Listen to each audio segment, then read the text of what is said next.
So mga kawiti, kailangan natin magsaing at napakalakas ng ulan. Hindi ako makalabas-labas. So magsasaing tayo ng kanin dito. May bigas naman dito. So let's go!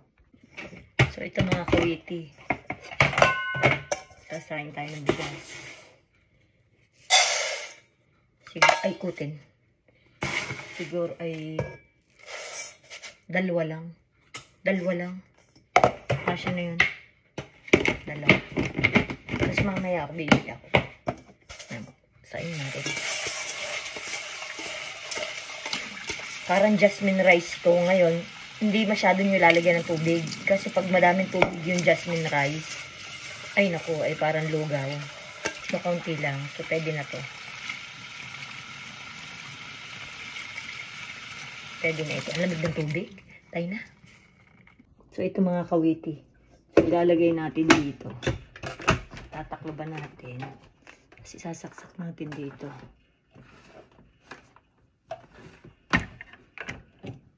Nakikita nyo ang aking kilikili. Oh, hari may bagong ahit. Tapos, keep warm. Tapos, white rice. O, yan. White rice. May white rice, may brown rice, merong delay, at kung ano-ano pa. Tapos, meron akong meatloaf. Ipiprito ko. Ano? Tara! So, ito mga kawiti. Nakakita tayong abrelata dito. Ngayon lang ako nagkalkal din eh. Kasi naman ako lagi nabili ng pagkain sa labas. Tapos may mga hindi ako nakain sa gabi. Eh ngayon weekend, di yun. Sabi niya sa akin, magluto ka. Parati ka magluto. Sabi ko, sige. Dali naman akong kausap. Ito namang meatloaf na ito. Ba, paano ko ito matatanggal? Ay, putay na. Ay. Kailangan yata babalik ta rin eh. Teka nga. Hindi naman marunong si kawitin na rin. Pag ako na nasa Pilipinas, alam na alam ko rin. Tayo mo na. Balik ta rin na lang natin. Ipupush na lang natin. Pababa. Sebi! Sebi! Ay, inang.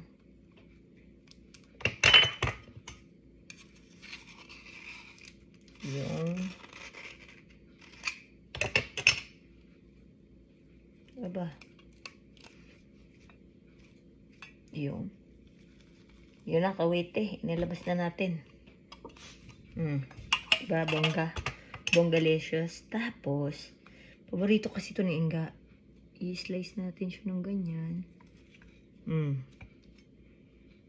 Tapos ipiprito natin. Masarap nito yung may itlog. Ano?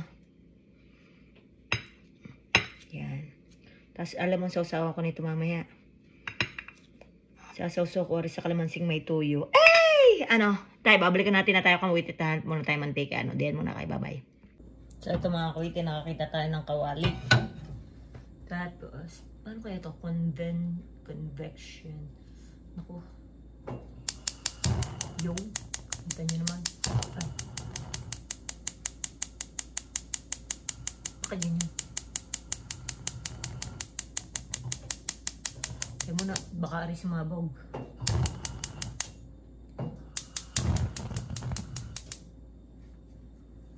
Ba't natugtog? Parang natuk-tuk-tuk-tuk na gayon.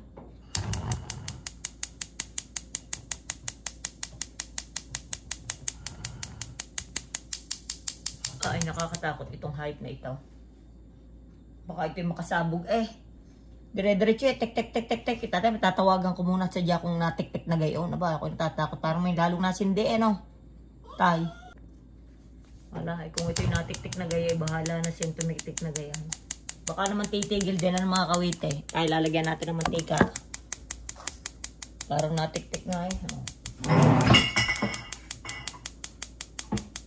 Iprito ko lang naman na rin mabilis. Pare mantika, oh.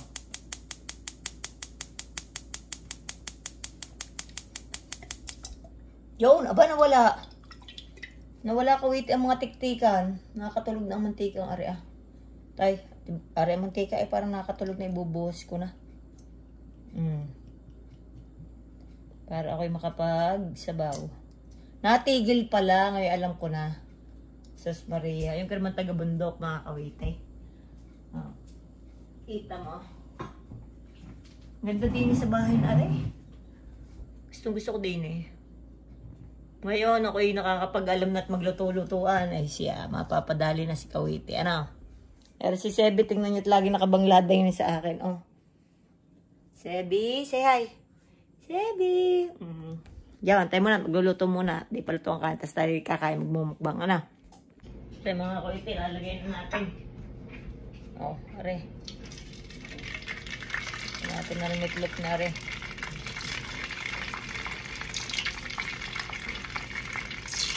Ilang piraso din na rin. 6 na piraso. Ayos na. Ano, tayo muna. Diyan muna uli kayo. Aray, kita nyo ka mga Kawite. Argentina, aray. Kita nyo naman. Pinagmamatamisan ko na yung matagal na. Binigyan ako ng Inga. Ano? Pag rin natusta ko, ay ayos na ako. Kukuha ko ng kalamansi doon sa likod. Toyo. Tsaka yung kaning niluluto ko. Ay, sus! Tayo na. So, ito guys. Mga kaweti, ay basa ang aking paa. Diyos ko, naulan na naman. Kukuha tayo dito ng kalamansi. Kasi gusto ko na may sausawan sa aking, ano ba yun? Ari ko. Sa aking, ay, naulan! Diyos ko, nagpatak-patak ng ulan. Gusto ko may sausawan ng aking mga, mga meatloaf. So, ito. Dalawa malaki. Ay! Naulan na si Kawite. Dahil lang wala tayong sili, sayang. Ari, nakakuha tayo na ilang piraso. Balik na tayo doon kasi piniprito ko yung aking meatloaf. Si Sebi, kinulungkot ako nasusura. Kung anong hinangay-ngay. So, yun mga Kawiti. Ari, meron tayo nito kalamansi. Lagyan natin ng toyo. Wala lang tayong sili. Bibili nga ako ng sili. Ito na yung niluluto natin, Tostado na siya. So, wait lang. Siyempre tayo mga Kawiti, magagaya tayo nito kalamansi.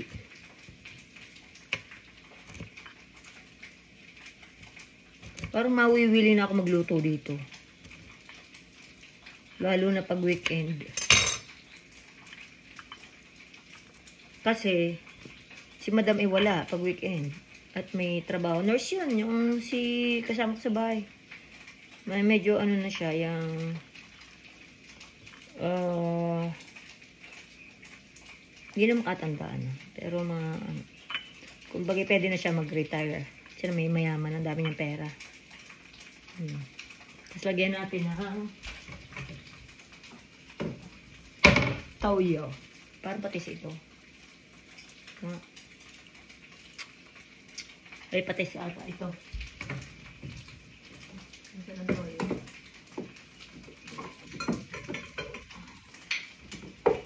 Rin toyo nasa likod. Kita ko na agad yung kulay. Yan. Diba ga? Ayos na ayos na mga Kawiti, Ay, kita nyo, gara ko nag-slide pala yan, tay. So mga Kawiti, bago ako kumain, gusto ko ako'y linis ng akin dapat linisan yung mga pinaglutuan ko. At kasi hindi naman natin sa sariling bahay. Kaya lilinisin na agad natin. Mahirap na, kumbaga sa kuwan. Diba ga? Pero walang masabi ang ating may bahay. Kasi siyempre bahay mo din ito eh. Kaya kailangan makikisama ka, lilinisin din. Diba, ayan, linis na nga ang kawali. Mamaya, edi, yung mga pasimano, pamumunasan na laang, Dira kayo. Tapos pupunasan mo din itong mga counter na pinaglutuan mo. Siyempre, Diba? Ganda dito. Kita niyo yung saras doon sa likod. Meron pa yun doon. Papasok pa doon. Malayo. Diyos ko po, Rode.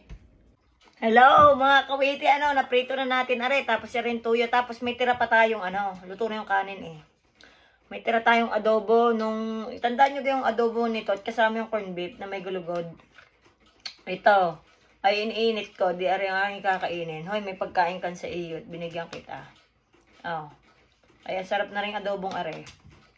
Tapos meron pa ako dining metla. Sausaw natin sa toyo. Kain na tayo mga Kawiti.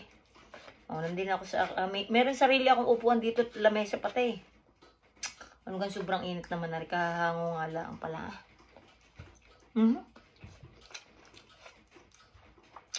Ay, ang akong meatloaf. Ang bango.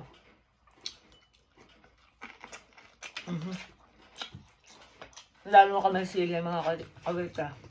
Wala eh.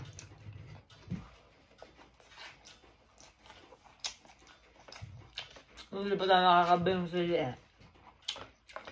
Kita nyo.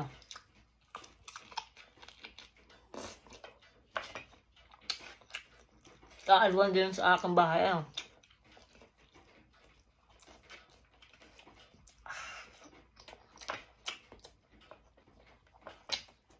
Wala akong bigas din na tinawagan ko sa Ate Joyce. Ate Joyce, may bigas ka din eh. Tinawagan ako. Meron din yan. Puntahan mo rin cabinet na reyong. Nakadali ko, nandoon ang bigas. Sabi ko, mamaya ka nababayaran kami mamamilingke. Doon ang lakas ng ulam. Naniisip ko, okay,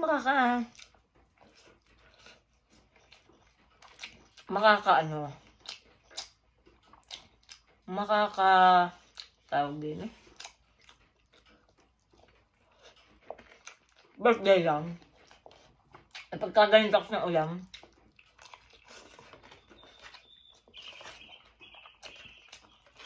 inisip ko na ka makapagluto na lang.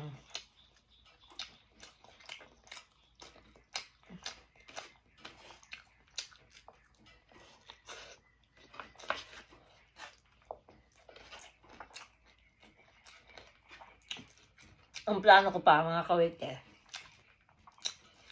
pag Sabado at Linggo, pagka kami walang lakad ng mga bakla, ituturo ko kayo sa LA.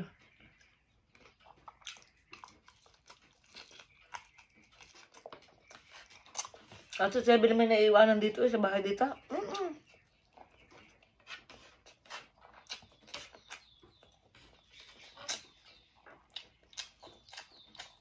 Basta siguro din mo lang na ano. Hindi ako naluluog, galing tayo.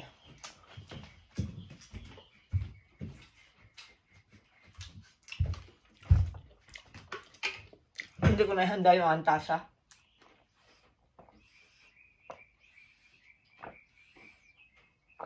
Ito muna. Kung hindi na may pag nakakain din si karne. At mahirap hugasan, mga lansa-lansa bunga nga. Ay hindi handa si kawite.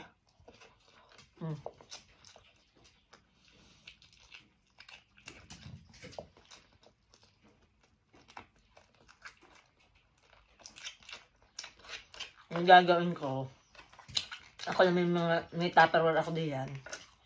Sasalin ko na yung kanin. At hugasan ko na yung rice cooker. Gawa ng para hindi makalat. Mamaya makalimutan kung mabuksan niya. Oh, may kanin pa din eh.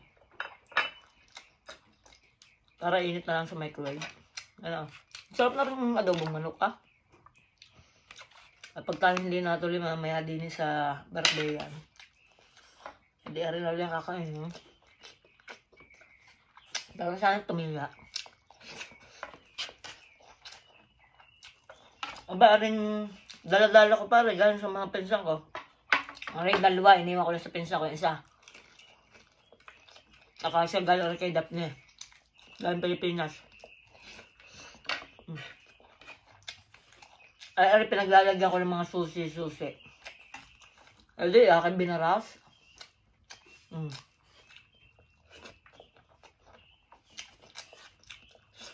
Hindi, ayos, oh.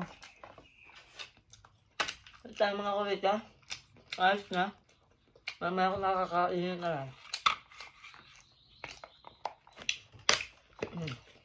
Gusto ko ba, pupunasan ko. Lalagay ko sa rep. Painit na lang, oh.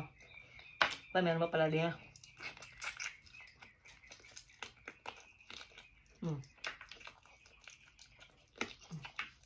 Yung gano'n ako kaswerte. 1,000 lang bayad mo. Wala pang bayad sa sabi. Usually ang aso dito, o kahit anong hayop ay may bayad. Eh, all out din eh. Kuryente, tubig, walang bayad. Ay ako yung napakaswerte. Napakabait pa na ang kasama din eh. Ang maganda, hindi pa kami nagpapangitan, naghahalala lang kami sa telepono. Ano? Diyan na kayo. Bye-bye.